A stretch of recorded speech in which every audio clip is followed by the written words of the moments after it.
For years, Scar has always been seen as the villain of the Lion King series. You know, the jealous brother, the backstabber, the tyrant. But what if we've all had it wrong? What if Scar was actually the rightful king? You know, Mufasa ruled with brute strength, big muscles, loud roars, and a dramatic sunset pose for extra effect. But Scar? He ruled with intelligence, with cunning plans, clever wordplay, and just the right amount of sarcasm. Maybe, just maybe, Scar was exactly what the Pride Lands needed. A king with brains instead of biceps, plans instead of pouncing, and a leadership style that didn't involve dangling cubs off cliffs during morning meetings. In this video, we're going to be counting down 6 reasons why Scar should have been the king. All right, let's start with number 6. He was smarter than Mufasa. You know, Scar wasn't the strongest lion in the Pride Lands. That much is known. But what he lacked in raw strength, he more than made up for it with raw intelligence. While Mufasa ruled with muscle and intimidation, Scar ruled with strategy and wit. He didn't need to throw his weight around to get things done. He understood politics, he understood power, and he understood persuasion better than anyone. Just look at his track record. He outwitted Mufasa with a perfectly executed trap, proving that sometimes brains do beat brawn. He manipulated Simba into believing his father's death was his own fault, convincing a cub to exile himself. All of this with nothing but words. And let's not forget, he gained the loyalty of an entire army of hyenas, not by fighting them, not by intimidating them, but just by talking to them. That's not just clever, that's next-level leadership. All right, let's take this one step further. Imagine this. You're a lion in the Pride Lands, just trying to live your best life. But a crisis hits.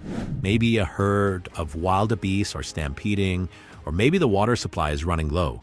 Naturally, all eyes are going to turn to the leader, who is Mufasa. But what is Mufasa going to do? He's going to puff out his chest, lets out a powerful roar, and charges straight into the problem head first. Like, is that really going to fix anything? There's no plan, there's no strategy, it's just pure brute force. Now deep down, you know this isn't going to end well, but can you really say anything? Probably not.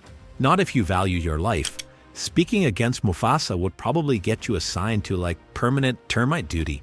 Or worse, stop babysitting Simba while he asks for the 100th time if he can practice his roar. So you keep quiet, but in your heart you can't help but wonder, what would Scar do? He wouldn't charge in like a brainless warthog. No, Scar would think. He'd talk his way out of the crisis, play his enemies against each other, and somehow walk away victorious. Probably all without even lifting a paw. Sure, it wouldn't be the traditional way of doing things, but hey, at least the pride would still be alive. Mufasa may have been the king in this story, but if you think about it, Scar was a king too. Scar was the king of mind games. All right, here we go with number 5. He would have ended the survival of the strongest rule. Mufasa's leadership philosophy was simple. If you're big and strong and have a mighty roar, well, congratulations, you're important. But if you're smaller, weaker, or just not built like a walking mountain, well, good luck getting noticed. Under his rule, the Pride Lands operated on a survival of the fittest mentality. It didn't matter if you were the smartest lion in the kingdom. If you couldn't body slam a wildebeest, you weren't exactly king material. Scar was living proof of that system's failure.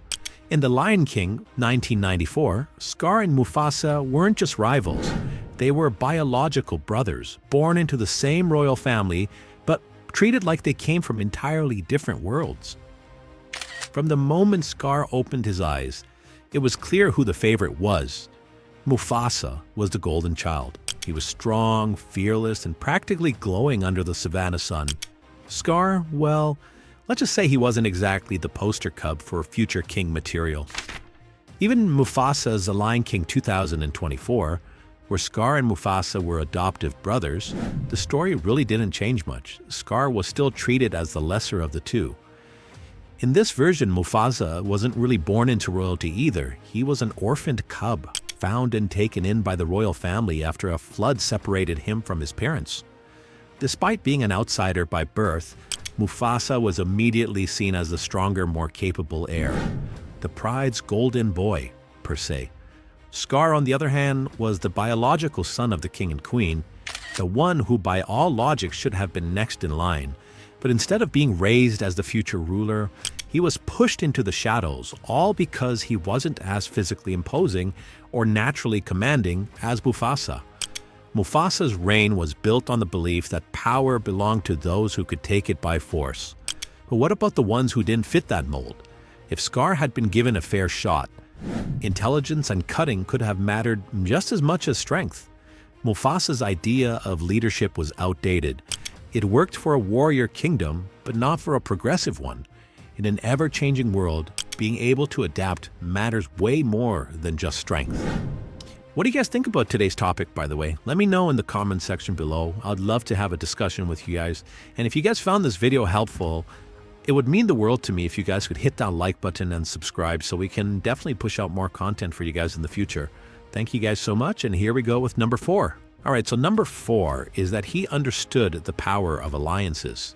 What if Mufasa wasn't a traditionalist? What if instead of standing on Pride Rock, making deep, wise speeches about the circle of life, he was out there negotiating trade deals with zebras and signing peace treaties with hyenas? Imagine a world where he modernized the Pride Lands, forming councils, holding town meetings, maybe even letting the giraffes have a say in how high the trees could grow. But, well, he didn't. Mufasa ruled the old-fashioned way. Lions at the very top and everyone else beneath them. No questions asked. The scriptwriters clearly felt that they needed to create a strong, noble, no-nonsense king, a leader who could contrast sharply with Scar's cunning, manipulative nature.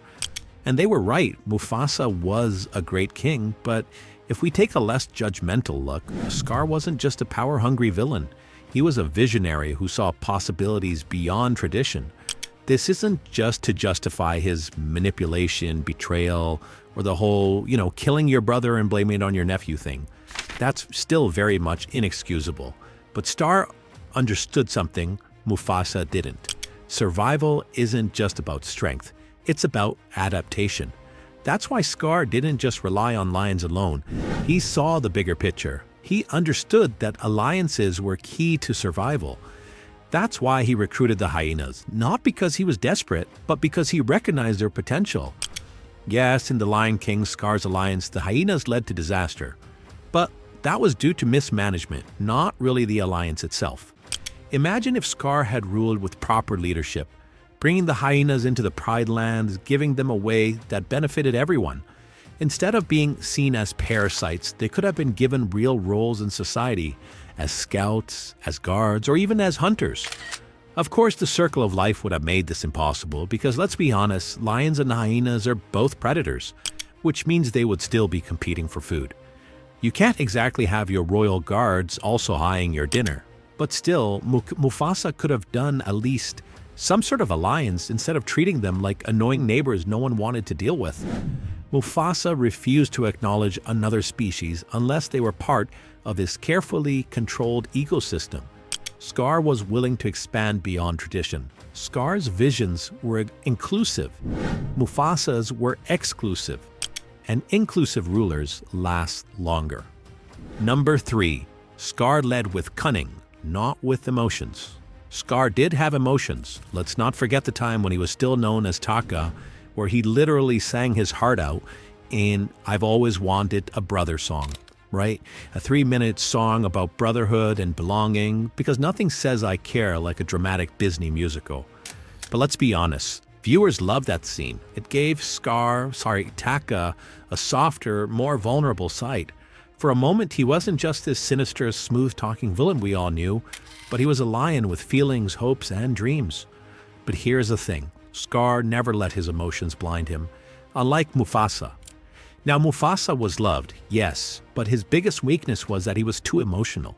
He let sentimentality cloud his judgment, making decisions based on how he felt rather than what was actually best for his people. Think about it. He spared Scar, even though it was obvious Scar was a ticking time bomb of ambition and resentment.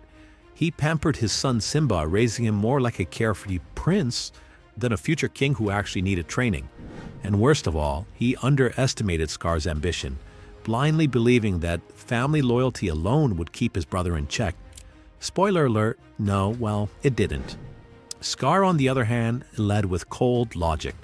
Had he been king from the start, he would have made the tough decisions. Mufasa wasn't ready to make those. For starters, he would have not pampered Simba like some future king who could do no wrong. Instead of letting him run around singing about how he just can't wait to be king, Scar would have made sure Simba understood responsibility from an early age. There would be no carefree lounging on Pride Rock. Simba would have been trained, disciplined, and prepared for a real role in the kingdom. Let's not forget Scar's realistic view on trust. He knew better. He understood that even the closest person can betray you, a lesson he'd probably learned the hard way. And because Mufasa wouldn't be king in this scenario, Scar wouldn't have been raising Simba as an heir. He would have been training him for a significant role in the Pride Lands, shaping him into somebody who actually knew how to lead, rather than someone who had to figure it out after a musical number and a pep talk from a monkey. If history has taught us anything, it's that the best leaders aren't the ones who act first, but the ones who think first. 2. He would have made the Pride Lands more politically stable. Mufasa's reign looked peaceful, majestic even, but in reality, it was one lion away from total collapse. The entire kingdom functioned under a Mufasa or bust system. There was no backup plan, no structured government, no advisors making key decisions, just one big lion standing on a rock, expecting everything to work itself out. Mufasa's leadership philosophy was painfully simple. I'm big and strong. Follow me. If I die, don't worry. My toddler will handle it. Scar, for all his faults, would have never made that mistake. Instead of running a one-lion show, he would have built an actual leadership structure, a council of trusted lions, advisors who could help run the kingdom effectively. Power wouldn't have rested on one ruler alone, but on a system that could function beyond just the king. And let's be honest, if Scar had ruled from the start, the kingdom wouldn't have immediately fallen apart the second he was gone. Unlike Mufasa, who ruled in the moment, Scar thought ahead. He played the long game. A great leader doesn't just rule, he builds a system that can survive without him. Scar would have ensured that the Pride Lands had stability, structure, and a solid plan for the future. Mufasa just assumed everything would magically work itself out. And, well, we all saw how that turned out. Number 1. He would have eliminated the risks of royal bloodline entitlement. Mufasa's system was built on one very shaky assumption, that just because Simba was his biological son, he was automatically destined to be a great king. No tests, no evaluations, just, congrats, kid. One day, all of this will be yours. But let's be honest, that's not how leadership works.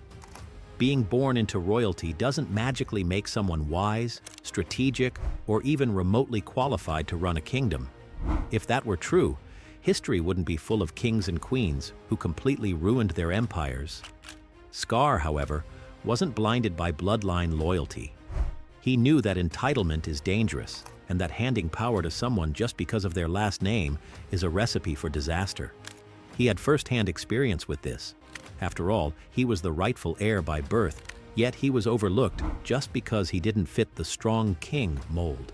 If anyone knew how flawed the system was, it was him. Had Scar ruled from the start, he wouldn't have relied on a broken monarchy system where leadership was just inherited like an old family heirloom.